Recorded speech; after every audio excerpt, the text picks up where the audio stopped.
Welcome, everybody, to Youth Sports Mastery. I'm Aaron Locks. I'm your host, and I am excited today to have Coach John Saintignon with us today. Holy moly. How you doing, Coach? Oh, I'm fantastic. Thanks for having me on the show. I'm excited to talk to you and anyone else that's listening. Good stuff. Well, the cool part with our audience of the fun people coming through, which there'll be a lot of really cool ones here on the Parks and Rec show. They do such a great job, and we get so much feedback. So, by the way, thank you all for doing all of that. I really appreciate it. The other thing I wanted, before we dive in, we've had over 200 on the Daily Parks and Rec show. Craig and his team do a phenomenal job of putting this out together in service of the Parks and Recreation, which to me, the people that do that, you're really the backbone of everything that happens in communities. So those of you that are out there doing the job, we appreciate it, whether you're coaching littles or you're maintaining a park or you're up there trying to figure out the finances to make things go. So appreciate it. Craig, why don't we run that spot, and then Coach John and I can dig in. From a simple mic in a rec center to a full-scale media company for the people who power our parks. 200 real stories, 5 original shows, and more to come, with one powerful mission: to lift up the voices of Parks and Rec professionals across the country.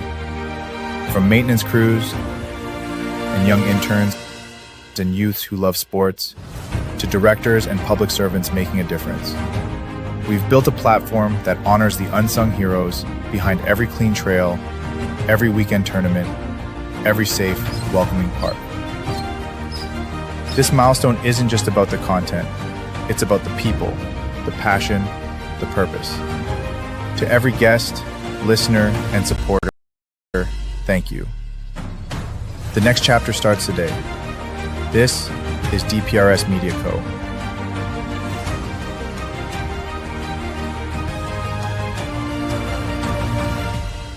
Media for public service. Are you a vendor, brand, or service provider ready to connect with the heartbeat of local communities? At DPRS Media Co., we tell the stories shaping parks and recreation across America. Through podcasts, live streams, videos, and newsletters, we reach frontline leaders, city directors, and decision makers every single week. From youth sports and facilities to programming and policy, our audience is your audience. Sponsoring or partnering with DPRS Media Co. puts your brand in front of the professionals who build, budget, and buy for their communities. Launching a new product, growing your presence in public spaces, targeting cities, counties, or departments, DPRS is your trusted media partner. Whether you're in software, turf, aquatics, robotics, smart cities, or special events, partnering with DPRS puts your brand in the story. With commercials, interviews, social campaigns, newsletters, and live shows, we're your media team. Partner with us and grow your impact in the $200 billion Parks and Rec industry. DPRS Media Co. Stories that move Parks and Rec forward. Your audience is here. Let's meet them.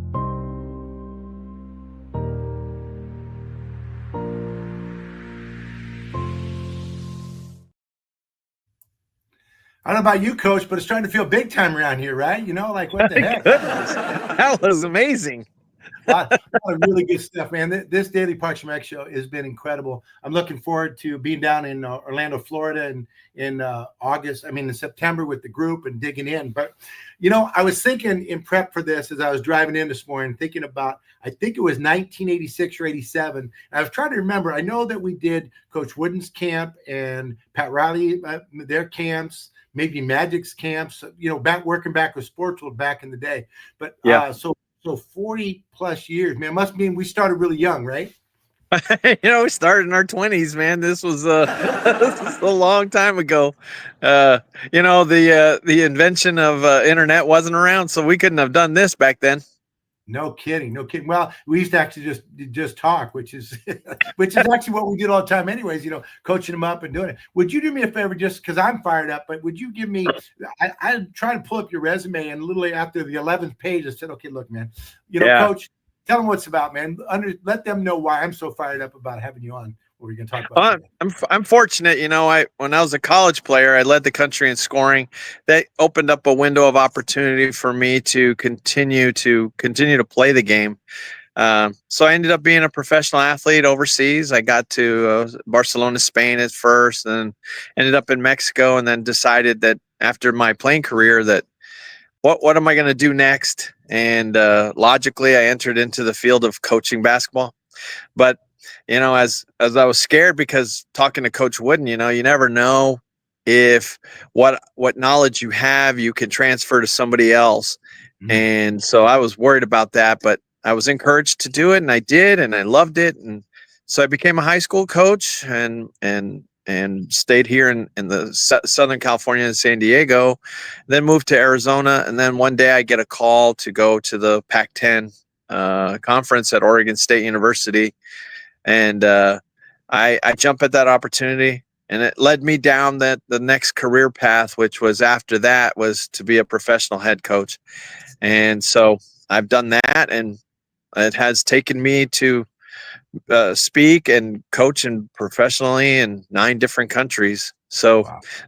that's the latest, but all along that journey, you never forget about all the people you meet along the way, because basketball is just a tool to get an education, really.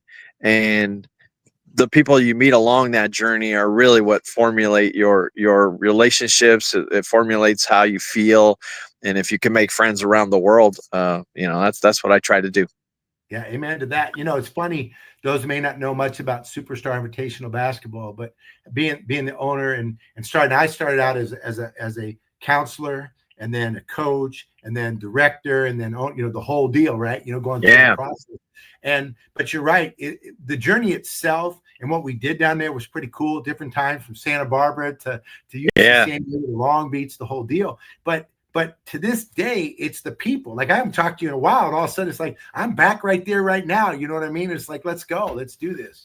Yeah, there's always someone from Superstar that in our network, in our system, that I don't have to say much, but we have an immediate dialogue because of the relationship that was formed there.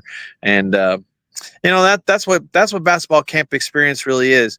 And I kind of feel like in today's generation, like, a lot of players want to join the AAU type circuit in the terms of the basketball world, when in fact they would be more beneficial if they went to an actual basketball camp and got dedicated teaching and learning and bonding a different way. They can go back home, and there's growth within AAU for sure, but there's exponential growth in a basketball camp, even for 1 week. Right. It's funny. I talk a lot with Parks and Rec folks about, when you run a league, okay, and you run leagues, and they get 2 1-hour practices a week if they're lucky, and then they get their games and they go through that. If they spend a week at camp, right, they're going to get more out of 30 hours at a basketball camp during a week than they could get during an entire season. Right? Yeah. Not just the skill development, but the relationships. I remember being out at Cal Lutheran on the blacktop, remember? And they brought in the hoops in the parking lot, and that's where we played. Yeah. Oh, no question. That was one that was overflow, because that was a small campus and didn't have many facilities. But the famed 5-star camp was held outside. 99% of it inside. If you got lucky, it had one facility as well. And so, that's how you became. That's how you learn. We are in a generation now where YouTube environment, and you see some things about teaching, and yet you're an application as a head basketball coach to what's going to transfer. That doesn't really transfer. That won't transfer to the game and your actual knowledge. One-on-one and daily observing somebody, oh my goodness, you feel the impact of what you're able to do and learn in real time. And so that's a benefit that I see. I watched something that came up. You mentioned something. Next thing you know, it comes up on your feed, right? They were talking about the best game ever played that no one ever saw, which is the old the Dream Team, right? When they played against each other and they got after it. But I was reminded watching Magic at camp, and he had brought in Mark Aguirre and the guys that had come down to play, and just watching them play, and then some of the counselors that got to step in and play with them, know. And I just remember camaraderie and the elevation of, and everybody just watching this like in awe, right, of what was happening there. And it wasn't about AAU, it wasn't about trophies. You know what it was? It was competing at the best. And when someone knocked you down, they helped you back up and said, I'm gonna knock you down again, but come on, let's go, you know? If you're ready for your next great adventure, check out the National Academy of Athletics. By joining Team NAFA, we can help you start a youth sports business in your community. You will be excited to get up every day, living your purpose and passion, helping kids live better lives. Interested? Check us out at nafafranchise.com.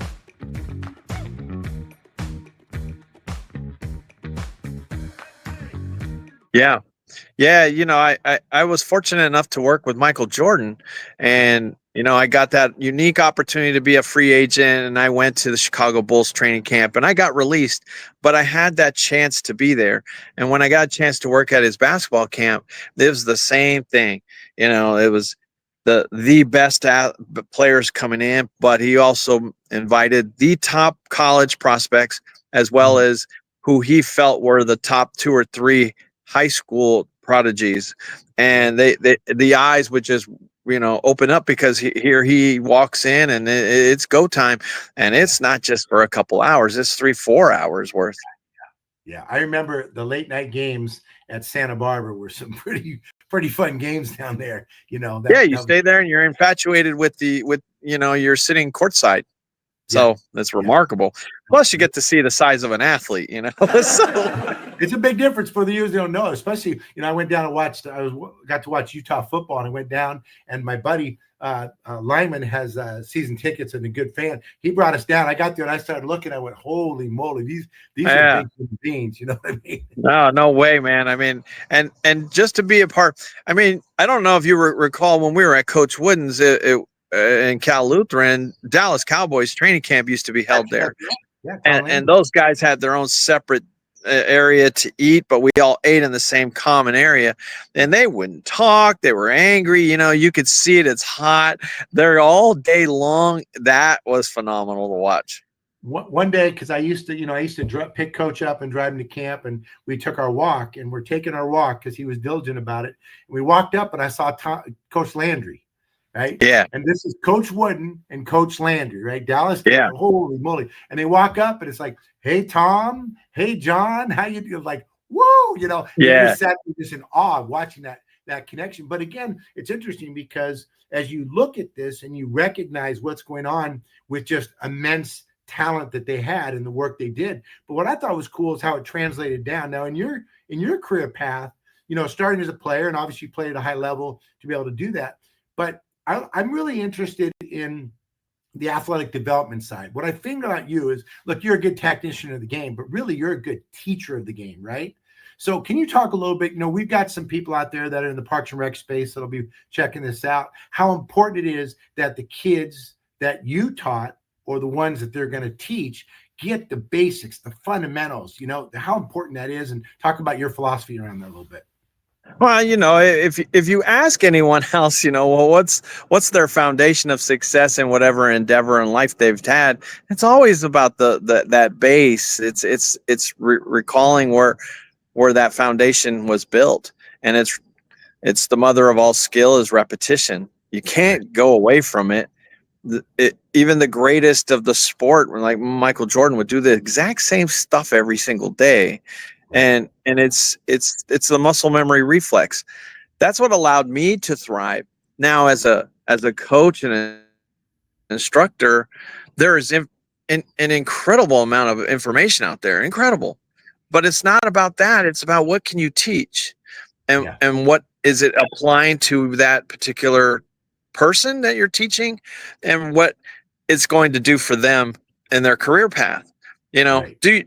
I think we all want someone under our supervision to have success, but that's different, right? A big young kid learning what the low post is, you can't inoculate him with 16 moves. He has to know 3 maybe, right, and he has to, and that has to be muscle memory eventually. Like when you don't want anyone to think about it, and you've heard that over and over again. Like the game needs to just be natural. Yeah. Well, we need to have the natural tendencies to do it. Were you over and there? over again. Were you at Magic's camp when Sugar Ray Leonard came in? I don't know if you remember there, but he came in and they were talking, and I got to listen. There was about 30 of us in the room, and they were just talking. And Sugar Ray said that he got interviewed. He saw the opening, and then he hit him, and he won the fight. Yeah. And he said, that's when I knew I had to retire for the first time.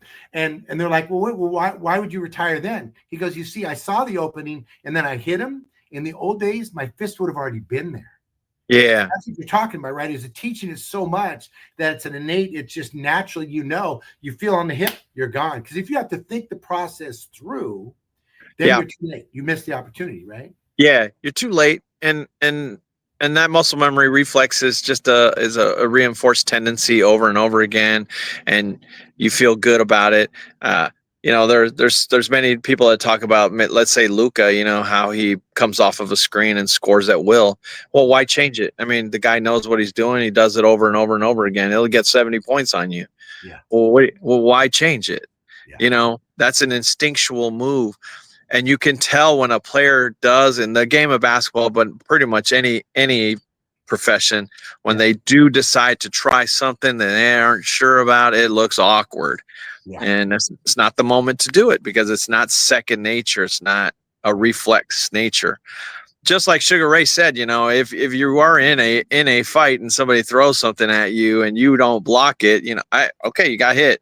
You weren't ready for it. You didn't see it enough times, right? or your reflexes just aren't good enough at that point, Which is some kind and that happens in basketball too. That happens in basketball as well. And youth coaches, I just always have reinforced, like, it's these very basic skill sets, to recognize and reinforce and do it. And eventually a light comes on. When we were younger, it was because of reinforced playing. And I think to this day, if you allow players to just sit on a blacktop by themselves, they will formulate how to play. They will learn it a certain way. They will have joy in their life by playing it without the constant daily interruption and instruction on it. Yeah. And myself as a pro coach, that's what I try to do. You don't try to interject too much. You want the joy and the flow of the pattern to come, because that body's big, it's sore, it doesn't want to move. But if you can bring some happiness to it and stay your voice away from it, you start to see that the little kid comes out. Man, I love that. It's so it's just a great reminder, if you're especially kids where, attention spans and they're maybe not having much success. I remember Coach Wooden talking about focus on the effort rather than the result. And what you're talking about, if they're having joy trying and they're playing and they're having fun, they'll figure it out, because at some point they're going to figure out, well, that's not working. I got to do something different, right? If you don't want to get hit in the face, you got to duck, right? They're going to figure it out. Yeah, all youth coaches all coaches in general and period. I just recently returned back from Italy to help those coaches there gain their credential, because the rest of the world has to have certification. The United States doesn't certify their coaching staffs. So a level 1 coach in Italy, for example, with that level 1 certification, is only allowed to teach mini basket youth. And can't move up, can't do anything else. Level 2 can go become an assistant coach somewhere else. Level 3 then now can become like a high school coach. And it's constant information for 2 weeks of knowledge, and they pay for it. That's a difference. They pay for their own self to earn that right. Well, here, that is the basis of, like, we have so much information and so much knowledge, but what is it that you're transferring to them? Right. Give them the tools that are necessary to go forth. For example, before practice, telling them what you're going to do, but it's not enough. It's also got to be drawn. Right. You've also got to see it. We all learn a different way, and athletes are no different. They got to see it on something. And then as you're categorizing and going through it and it's not working so well, don't stay on it. It's done. You can come back to that and readjust later. Right. The finish of practice is important, though, Aaron. To me, the finish of practice, it's got to be enjoyable to leave happy, because then I look forward to going back again the next day. Yeah. It's funny you say that because I think the key is, like, I remember when I would do my practices, we have what's called talk, teach, play, 3 minutes of verbal instruction at the National Cav Athletics, 6 minutes skill development, 6 minutes of play, water break. And we go through those and then we end playing, because competing is playing and having fun. And it's not end all, this, but it's fun. So they don't realize all the work they put in, right? They don't realize all that they did. But I'm curious with what you're talking about is so cool, because you're translating what you did as a player and your experience there, and then now into your development of teaching that. So talk a little bit about that. I'm curious, because this is not something that just happened overnight for you. I mean, you've been coaching a while. So your philosophy, I really want them to hear what you're talking about, because it's so important that you're talking about, if they enjoy it, they're going to want to keep doing it. Buster Posey said, Patrick for the Giants said, the number one thing you need to help a child develop to be successful in youth sports is passion. It has to be their passion. If it's their passion, they're going to want to do it, right? Yeah, and it's a passion of the coach too. You come in just like any teacher or anyone else, and you are down and you're not enthusiastic. It's going to be probably a tougher day, But if you're energized, enthusiastic, and maybe to a certain degree you're overdoing it, but that laughter, that joy, that touch, that high five, Aaron, it changes someone's life that day. You never know what someone's going through, and that may have been the best thing they had all day, all week, whatever. But it's a tool. It's a tool to get an education. What education can I receive from this particular sport? That depends on whose supervision you're under. A coach that yells and screams, I'm going to get a different kind of feel for the game from that guy. One who's energetic and says mistakes are allowed. That's part of everything. That's the elm tree of learning. I need the effort. I need the learning, and then the mastery that comes from it is through mistakes. Yeah, they happen, and mistakes are good. Yeah, let's not reduplicate them over and over again. But you got to say it's okay, and then you got to allow that athlete to have a system of also, when things go bad, how to flush it, how to get rid of it, how to next play. It's over. Don't dwell on it. That's the next key aspect of teaching too. Yeah. It's changed. It's not X's and O's. It's psychology with each person that's under your supervision now. Right. So the psychological component, it's crazy. Project Play did a study, and they were talking about the fact, which is kids that came through the pandemic, right? It would take about 3 years to academically catch up, right? To kind of get back up to speed academically. But they said up to 8 years socially and emotionally, right? But wow, that scares me, right? But the interesting thing about that is that through that process, if they're playing sports for you or for me, or if they're playing for a coach that's encouraging and going through this process, guess what? It goes right back to the 3 years, because they get the chance to fail on their own terms, right? Yeah. There's individual accountability, team accountability, all these other components that lift it up. Let me ask you a question. Would you feel that because I don't think the kids are different nowadays. I think the parents are different nowadays. Yeah. What do you think? It's parents. It's parents for sure. They're driven by a certain the Joneses that live next door to each other. There's the competing of someone got a Mercedes, I got to get that too. But not knowing what goes on under their roof, so to speak. And everyone loves to hear that word scholarship. I don't know why it somehow feels like it separates their children from something else. And okay, but scholarship is used different ways now. It's used in endowments, it's used in grants. It has all these different terms and terminology now. Right. But that's the different driving force. I do believe parents live vicariously through their children. It's I don't really see any kid alone ever anywhere. And that's tough. I don't see too many places where there's just a lone activity going on. It's always supervised and it's always instructed. you go to any field, you see cones, and you see a guy with a whistle, and Yeah.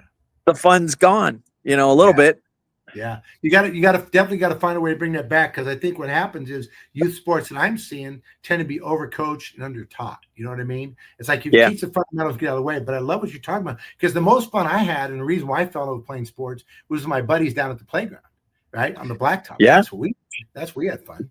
Yeah, I mean, if parents could adhere to that same rule of, like, academics are first and foremost. You knock out your homework and before you can do any play. If you knock Right. that out under your supervision, then you are free to go and play now.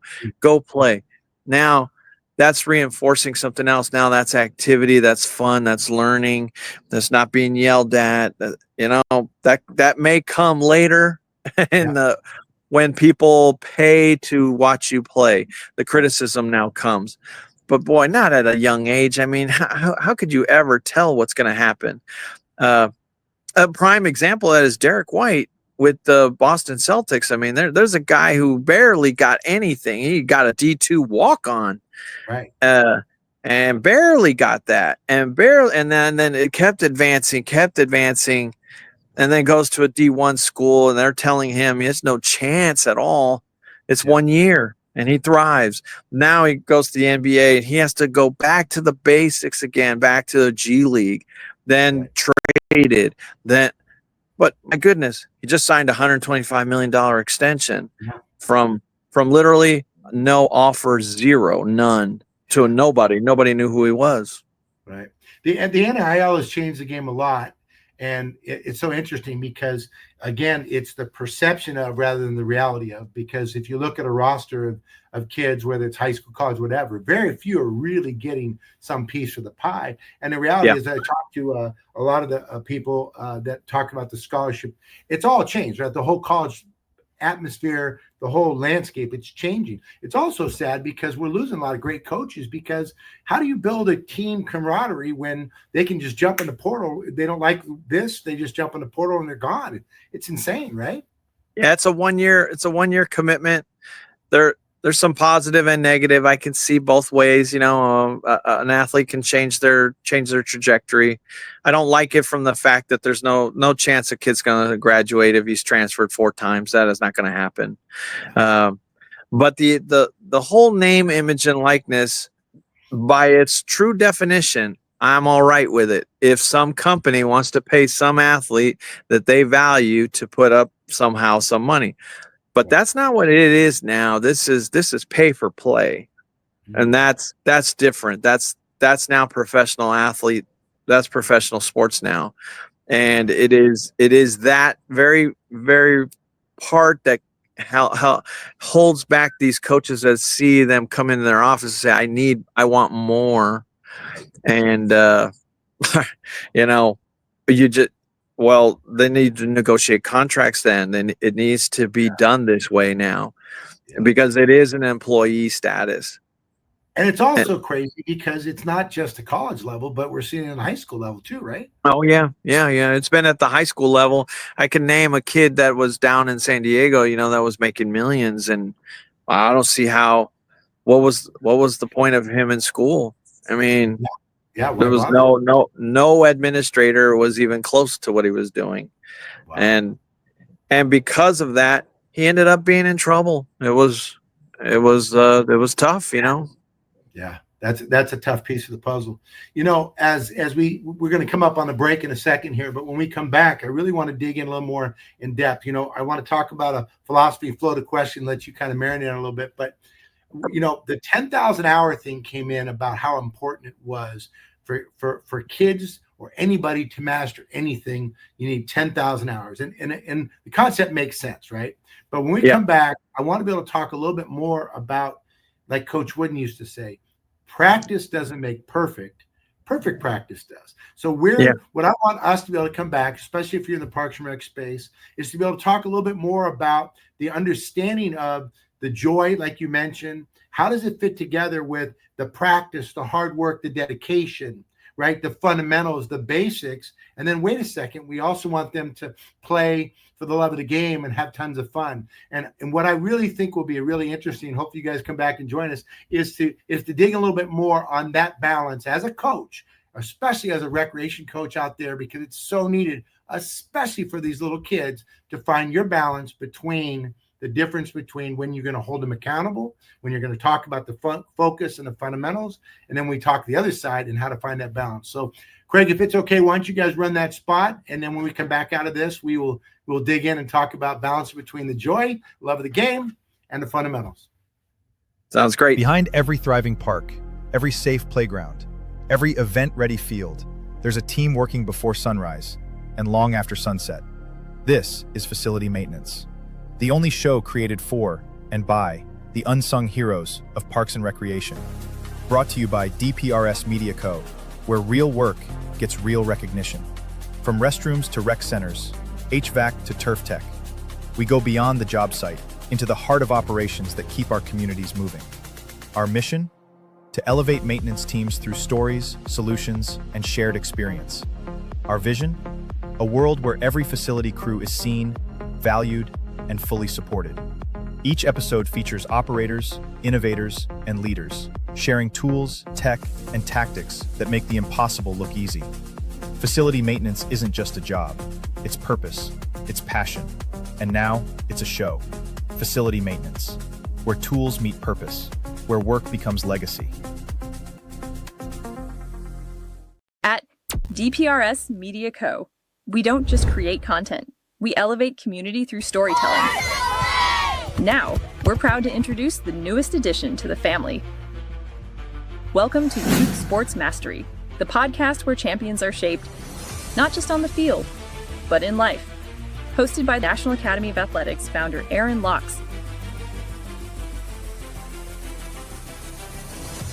Youth Sports Mastery dives deep into how youth sports can empower kids, strengthen communities, and build leaders.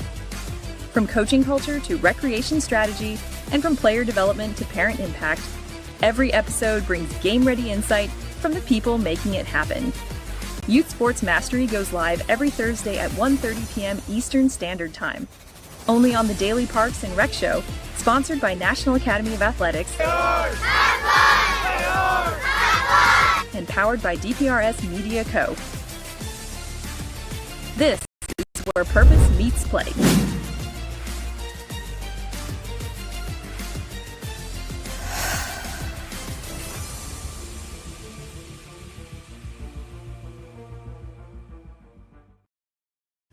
Welcome back, everybody. Man, I look at these things and I just think we've come a long way in this journey, man. It's really great to see. Thanks, Craig and the team, for putting that together. So Coach John and I, Coach Saintignon and I are just talking a little bit about youth sports, and we're trying to discuss the balance between holding them accountable and teaching and fundamentals and joy. So, Coach, I got some ideas on this, but you know what, man? You got a lot of experience at being coached at the pro level, internationally, the collegiate level, all the way through. So break it down for us, man. Give us pearls of wisdom. Let's do it. Even as a professional coach and college coach, I was always trying to find a way to bring back that joy for them. And, it goes back to the games you learned when you were a little kid. I constantly subscribe to the theory of tag. It inevitably will make you laugh and smile.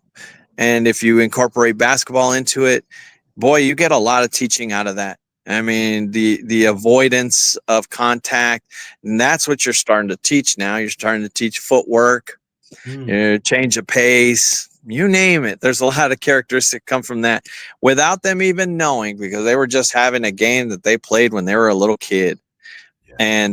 And so if you could do that when they're little, now you've got their attention. You were trying to get foot advantage. What is foot advantage? Now you could teach now, my foot in front of your foot, who wins a gold medal, in the sprint. Yeah.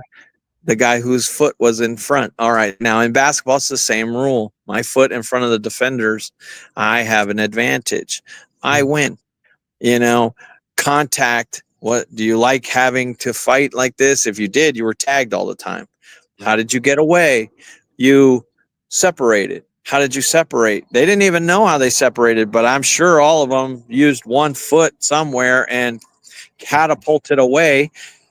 And they didn't, without their knowledge, they didn't know they did that. So that's the part of teaching that goes in that allows this fun, unique way of having that same thing that you want to teach with a better attention span. To be quite honest, the attention span will be better.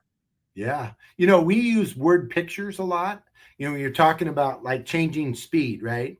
So I Yeah. tell people, if you're going to change speeds, instead of you in saying just change speeds, they go, what does that mean? Well, if you're in your car with your mom or dad and they're driving 10 miles an hour, they go 12 miles an hour. Can you tell the difference without looking? Maybe not. But can you tell the difference when they're driving 10 miles an hour and 50 miles an hour? Yes, you can. So Yeah. using those pictures, like you said, but putting it in a fun context so it doesn't feel like it's a lecture. Man, I love that idea of them playing. It's funny. Coach Steve Ball from Napa Valley College came on. He was talking the same thing. He said playing tag is one of the best things you can do for a basketball player. Man, it is fantastic. It's amazing, to be honest. You know, it's such a great thing. You know, there are many times where I've incorporated other fun things to break up the routine, but I try to pay attention to it. For example, playing indoors on a basketball court with just your socks, but the game of baseball with a knotted, athletic tape and a plastic bat, and you start to or just incorporate a big ball, whatever it is, but you start to see special skills being utilized. It's not just baseball anymore, and now you can transfer it. Look at the foot speed you had. How did you gain it? What's different now that you had your shoe on? Oh man, I did that with my professional athletes all the time because I want them to enjoy something again, not to feel like it was just the old thing again. Like this guy's gonna, I already know how to shoot the ball. We're gonna do it again and again and again. But as a youth coach, that little thing like that could change your whole experience. It makes it fun. Then that's the part where you want enthusiasm to return back again for your instruction the next time you see them. Yeah. It's funny. So when we do, like, we'll do a challenger competition at our camps or clinics or even our PE classes that we run, right? And what we do is we'll do it once or twice, and then they're all fired up. We want to play again. You know what we say? No. And then we're like, not now, because we'll come back to it at the end of the class or later. Yeah. It's still fresh and exciting, right? Because if you do it too many times in a row, this is a good warning for coaches. Yeah. Don't do it too many times in a row because then it becomes normal, and then it's not exciting, right? It's right. Yeah. Yeah, you want the energy at the end. I like the energy at the end. I want to finish something like that, enthusiastically, happy, go home, and because every single parent will ask, if they're not in the audience already, will ask, "Hey, what did you do today?" Right. And 90% of them probably say after school, nothing. Well, okay, you didn't learn anything. Okay, great. And you don't get that dialogue. You don't get the involvement, and maybe that parent returns angry and so on and didn't know, right? But in this sport, they'll say, we did this and this was so much fun, and then now it's talking all the way home, right? And yes, there was instruction. Oh yeah, that was all part of it. But what did they recall? That which was fun. So you brought the P word into this, the parent word, right? So now let's talk parents, because what I talk to everybody across the nation when I'm traveling and coaching and training, I hear the same thing. Number one, parents, it's all about. Okay, I understand that, but let's do the other, because I also think parents sometimes can be a huge asset and they're really important. Oh man, you know what I mean? Right. So they're amazing. How could you give me a couple tips or suggestions, because you've coached a lot and I'm sure you've had parents that have been a challenge and you've had others that have helped up, but give me some tips from you for parents that if you're coaching my child, give me some expectations, because I think in the Parks and Rec space it can be intimidating. The parents can be a lot, but if you set, like you said, set the expectations early, communication early, you got a chance, right? Yeah, I think if it's the approach. If you approach the parents as being It's a but for case. But for the parent, you don't have a child. You don't have anyone under your supervision. And what is it I look for is like that the parent really wants. They want an experience for their children. And but they also want to know about it. They're also vested. And so I never forgot that part. Like I look forward to it because it's a different dialogue. This is what I'm going to do. This is how it's going to look. This is and I would have communication on a consistent weekly basis just for them because I want them to be a part and invested in it. And then you start to see this incredible experience now because the child is now going to have dialogue with them now. It's no longer a secret. I don't know what happens. Right. I'm there. I see it. Wow, it's amazing. And I know what that coach or instructor is trying to do is even better. That's good. Now I wholeheartedly, you'll start to eventually, if you include them that way, you'll start to hear the great parents come out like, what can I do to help? Right. Please feel free to take them aside and do these things. Yes, push for, because I always said to the parent, I'm only an extension of you. I am also a parent. And what is it that we want? We want the best for our children, right? And we want them to have this baseline growth. At DPRS Media Co., we don't just create content, we elevate community through storytelling. Now, we're proud to introduce the newest addition to the family. Welcome to Youth Sports Mastery, the podcast where champions are shaped not just on the field, but in life. Hosted by National Academy of Athletics founder Aaron Locks. Youth Sports Mastery dives deep into how youth sports can empower kids, strengthen communities, and build leaders. From coaching culture to recreation strategy, and from player development to parent impact, every episode brings game-ready insight from the people making it happen. Youth Sports Mastery goes live every Thursday at 1:30 p.m. Eastern Standard Time. Only on the Daily Parks and Rec Show, sponsored by National Academy of Athletics and powered by DPRS Media Co. This is where purpose meets play.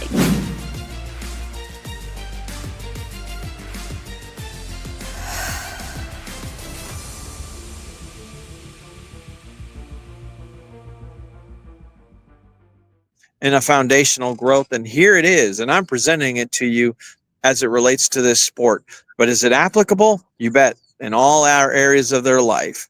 And whatever things are not going well, most likely the coach has a different voice that could echo something even more with even more reinforced power because you have something they want.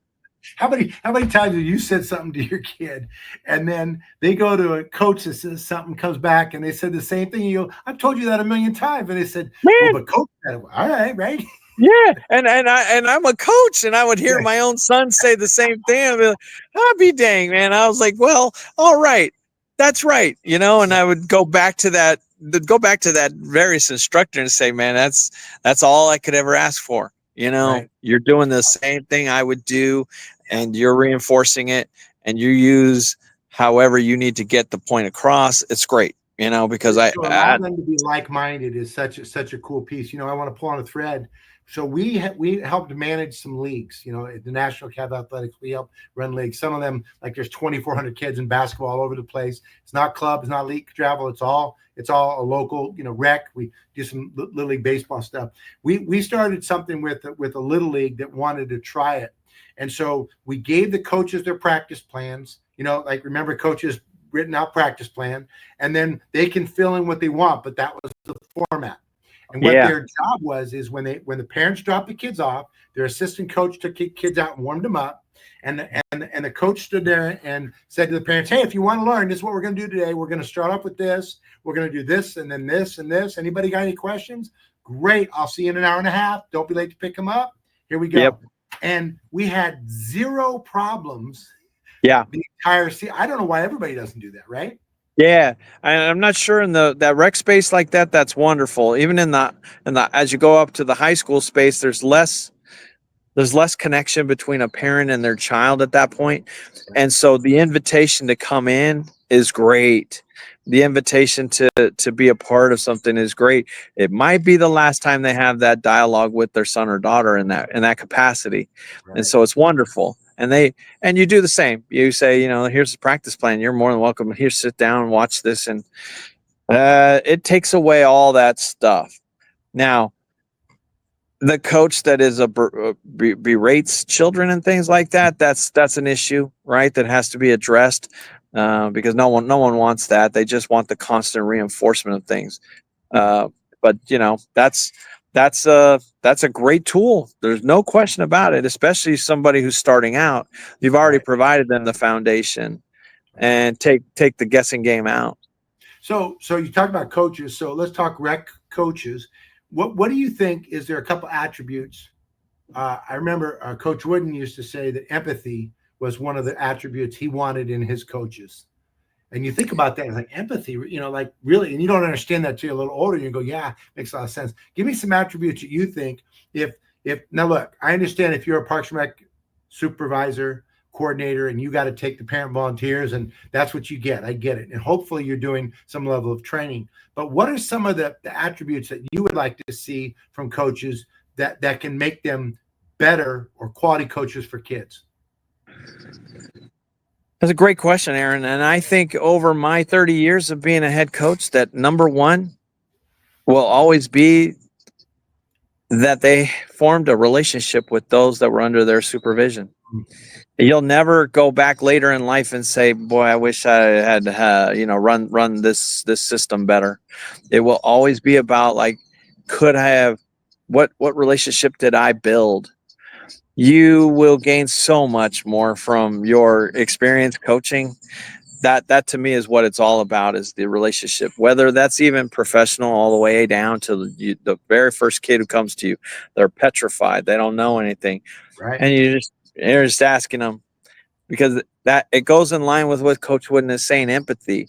You don't have to be a parent to understand that you want the best for your own children. These are someone else's children that are under my supervision today. Yeah.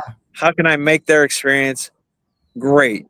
How can I make my experience great?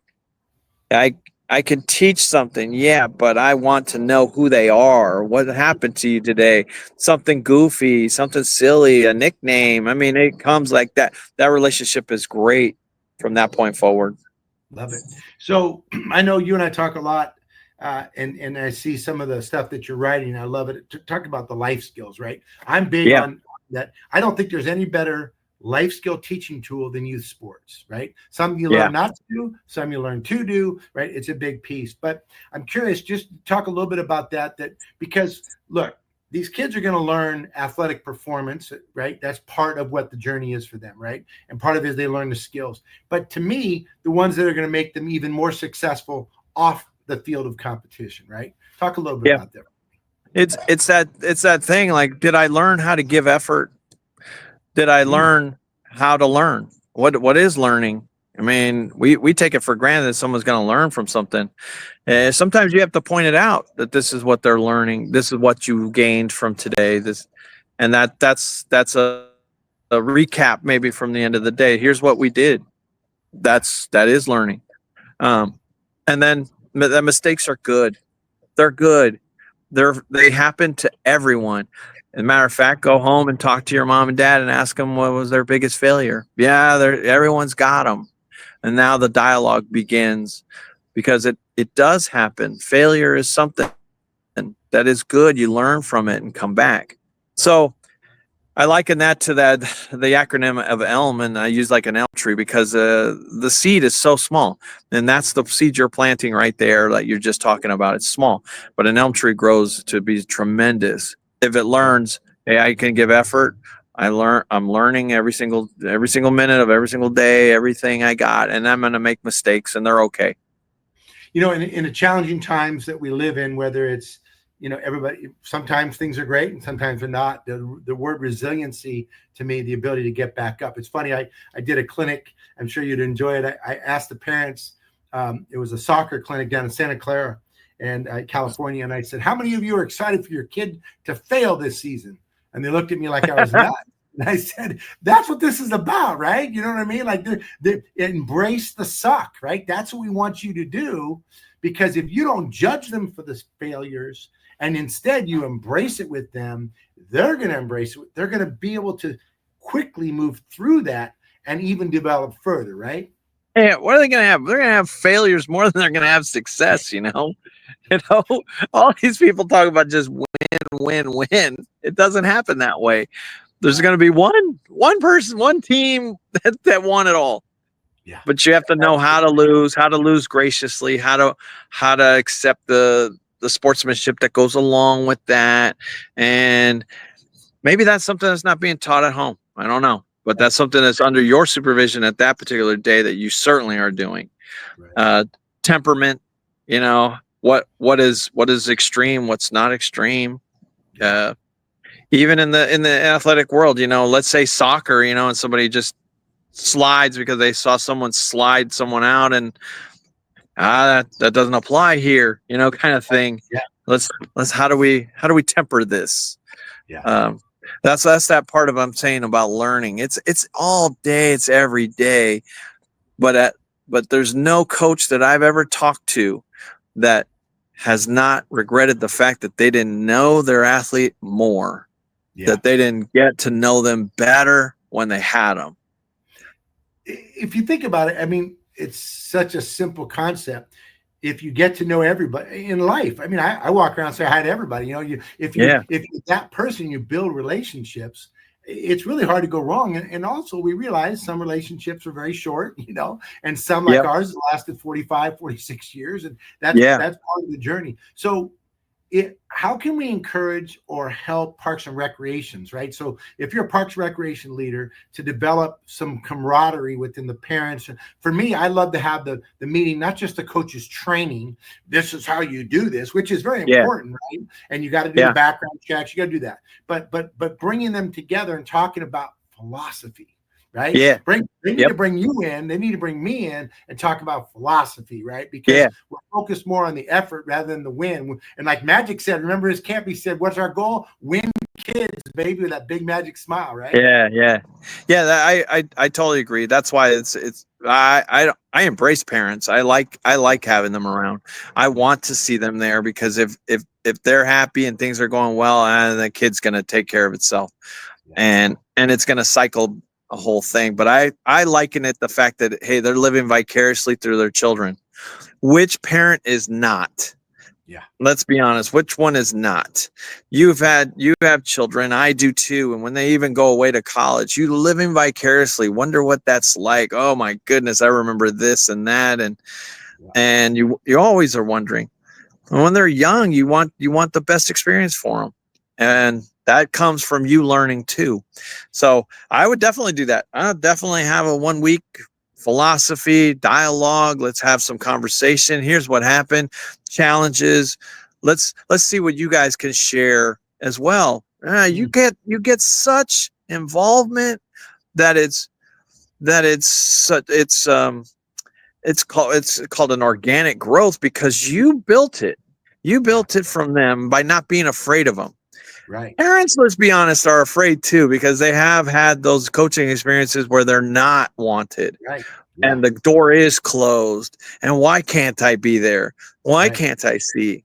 Yeah. No, parents are off limits. What? I'm not the enemy here. Right. Yeah. And you're right.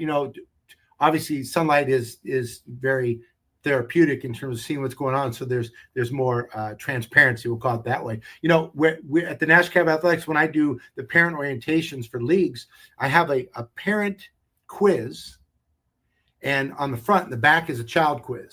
And the parent quiz is how much playing time your child receives. Very important all the way to not very important. What position they play. Are they starting on? And they ask those questions. And then they go home. Yeah. They flip it over and ask their child the same questions. And a lot of times they ain't on the same page with their kid. No, you know what I mean? No. Yeah. I mean, what there are many children that go into an athletics because it's forced. And now you don't want that. You want it to be not that. And that may be forced because that came from a parent. And One thing that I'm seeing right now, though, that I was going to ask you about, because I know we're going to be running up here quick on time. Man, time flies. So we're both basketball guys. Now, I played baseball, basketball, football. I played everything when I was growing up. You did as well. Yeah. But Yeah. I'm hearing more and more about you got to specialize at a young age. I don't know if you know, but there's an elite group out of Texas that, nothing against Texas, but an elite group of 6-year-olds, that are playing soccer that are going to play year round because they're all going to get college scholarships and all that. But will you talk a little bit about specialization or all of that, especially at a young age? Like, what's your thoughts on that? Yeah, I subscribe to the theory of playing everything. I think that break is needed. I think it's also transferable skill sets that come from all unique areas. When I played baseball, it was about by playing shortstop was about a lot of lateral movement, a lot of timing to hit second base and catch and throw. When I played football as a quarterback, it was about seeing an entire scan, trust in a teammate to hold their block, confidence in a huddle to tell somebody, like we can do this. Let's get 1 yard, and in basketball, then you see, I see all that transferable skill. When I was a high school coach, I would see sometimes some dual athletes. Yeah. And one in particular was a big linebacker that I had, and USC was recruiting him. And the football staff did not want to see him at football. They came to basketball practice because they wanted to see the other side, the agility, the stop and go, the stuff that was transferable. And I asked them, and they were like, yeah, the football is contact. And we pretty much assume that. It's this other stuff that you can't see. And we can't see when their helmet is on what's happening because it's far away. When it's off, we see all the facial expressions. He's a good person, good teammate, all the other things. So never forgot that. And I think that's why every single sport should be played. I never held it against a kid who wanted to go play volleyball because they see the transferable thing that becomes bad. But you never wanted someone to play your particular sport that's miserable. Right. Why? It's going to be bad for you too. Especially for the kids. I mean, I tell everybody our job in Parks and Recreation, our job as a rec professional, our job and what we do is to make it a joy, a J-O-Y rather than J-O-B. Right. That's the deal. Yeah. And it's funny you said that. Yeah. We were talking earlier about putting it away. The great VJ Stanley, I had him on not too long ago, and he said that Wayne Gretzky's dad would, at the end of the season, he had a big, like a milk crate, and he would take all the hockey stuff and put it away, and he'd pull out the baseball stuff, and it was like a seasonal thing, and they put it away, And I totally get it. I love steak, but if you made me eat steak 365 days a year, I'd become a vegan. I wouldn't want to do this, And I like my steak. So giving them variety. Totally. That's a great way to look at it. The variety of it, it's just refreshing all over again. It's something else, and I encourage it, and I want all athletes to do that. And I can't see it like right now, like you said, the 6th grade, 6-year-olds, and high school is this way too. And I'm like, man, you know what you're missing out on? You're not going to get this age back again. These are all young person sports that don't last forever. Yeah. And so once it's finished, it's finished. And you and I have been around. You've been a referee as well. And when you go into like the old rec leagues and you start to see 40, 50-year-old men lace it up and go hard, it is because probably when they were young, they didn't do it. Yeah. I played competitive basketball until I was 52, and my body said, dude, stop. But I get that. But one of the ones that's kind of an interesting thing is competitive spirit. Pat Riley, remember, used to talk a lot about competitive spirit, and every drill, everything we do in life, compete to be your very best. Coach Wood, success, peace of mind of knowing you've done your very best. So would you touch a little bit on that? We only got a couple minutes, but I love your philosophy on life, and that's, I think, one we're very aligned. Talk a little bit. Okay, these are recreation kids, recreation professionals, but let's talk about that philosophy a little bit for a second. So let's assume that you say, I want to teach foot advantage for today, and you tell you just point out some kid and you say, I want you to jump from point A to point B, and they'll do it. And then you say, no. Now I want you to jump from that point that you just did to this one that I want. And inevitably they will do it. That's the essence of coaching. It's to take them from somewhere they weren't used to. But that's also the definition of mediocrity. You just allowed them to do that, and that you think that's enough. That's not enough. That's not the art we're looking for. We're looking for something perfected. We're not going to get there every day. We may not reach that goal that you had, but boys, they sure will. But that's what we're looking for. And so in everything that you're about to teach, that's the key. How do I take it from what they already can do to what I believe they can? Right. And it will change and evolve. But I think so often youth coaches are so overwhelmed with what they think they need to throw out there because they're looking at a professional coach or college coach and high school, and they think that it's not necessary. It's very simple things, but with a different expectation level to make it fun too. Yeah, I think the key to tag into that is just simplicity, right? Help them to strive for more, be content with some things at their effort, and know there's difference in body types and that. But I mean, I've seen coaches that have five out of bounds plays and 5 offensive sets, and the kids are 8 years old. And I'm saying that's probably 5 too many of each, right? Simplicity. I mean, come on, man. That's just overkill. And that's for who?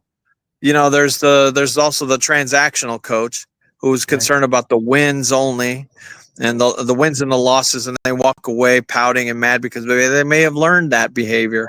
But there's the transformational coach, and that's what we're looking for. We're looking for somebody who can change the kid's life that's under their supervision today. It could be an overweight, chunky kid who's going to end up being, 6'4", 280 later in life and chiseled. Right. We have no idea. But today, this is where he's at, and make it Coach, best. Coach, first of all, I appreciate the time always hanging out with you. I can't wait till I get back to San Diego. Lunch is on me for sure. If people want to get in touch with you, follow you, connect you, how do they do that? What's the best way to do that? Yeah, I'm on everything, but I'm on social media. So I'm on Instagram at Coach STIGNON. LinkedIn is my first and last name. Facebook is the same, first and last name. I'm an open book. I talk to people all day, however I can help them. Throughout my journey in basketball, I was really fortunate to ask the elite coaches around the world for their information, and they were gracious to give to me. I do the same. I give it away. It's up to you to see what you want to see and digest and learn. But I love to talk to coaches because I'm trying to leave a legacy. Like the days of yelling and screaming and kicking benches is over. That doesn't work. It is now those that are under your supervision for today, and also to allow a coach to have joy, not be afraid of a parent. The parents are your ally. They really are. You can't look at them as anything else, and you can't close yourself off. You'll be miserable and you'll quit the sport. And you never know what you could do. But I think you and everyone else that you're under, you're leaving a lasting impression, and those that are under their supervision, that's really who they're impacting in life. Absolutely. All right, everybody. Well, we've come to the end of the show today. Thanks for spending time with us here on the Youth Sports Mastery. I am grateful to everybody. Keep the messages coming in, the questions. It guides the conversation. So appreciate that. I will see you next week here where we talk everything youth sports, especially where we get to talk, teach, and play. Have a good one. Thanks, everybody. See you, Coach. Love you, brother. Bye, bud. Are you ready to lead the next generation of Parks and Rec? Whether you're a student, intern, or rising leader, welcome to the Young Professionals Network by DPRS Media Co. Our mission? To empower early career professionals in parks and recreation through mentorship, visibility, and real-world leadership development. Our vision? A national network of passionate, prepared, and purpose-driven leaders who shape the future of public service. Starting now. Powered by the Daily Parks and Rec Show, YPN gives you access to exclusive interviews, career-building resources, behind-the-scenes content, and live events, all created by and for the next wave of Parks and Rec professionals. Learn from seasoned directors, build your brand, get involved with national conversations that matter, Whether you're in youth sports, facilities, programming, or policy, YPN is your launchpad. Young Professionals Network. Your career, your community, your story.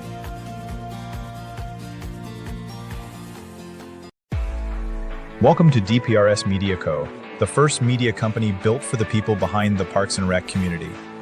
We don't just cover on Parks and Rec, we elevate it, we amplify it, we honor it. At the heart of everything we do is one mission: to serve the public servants, the professionals who design, maintain, and lead the parks that shape our communities.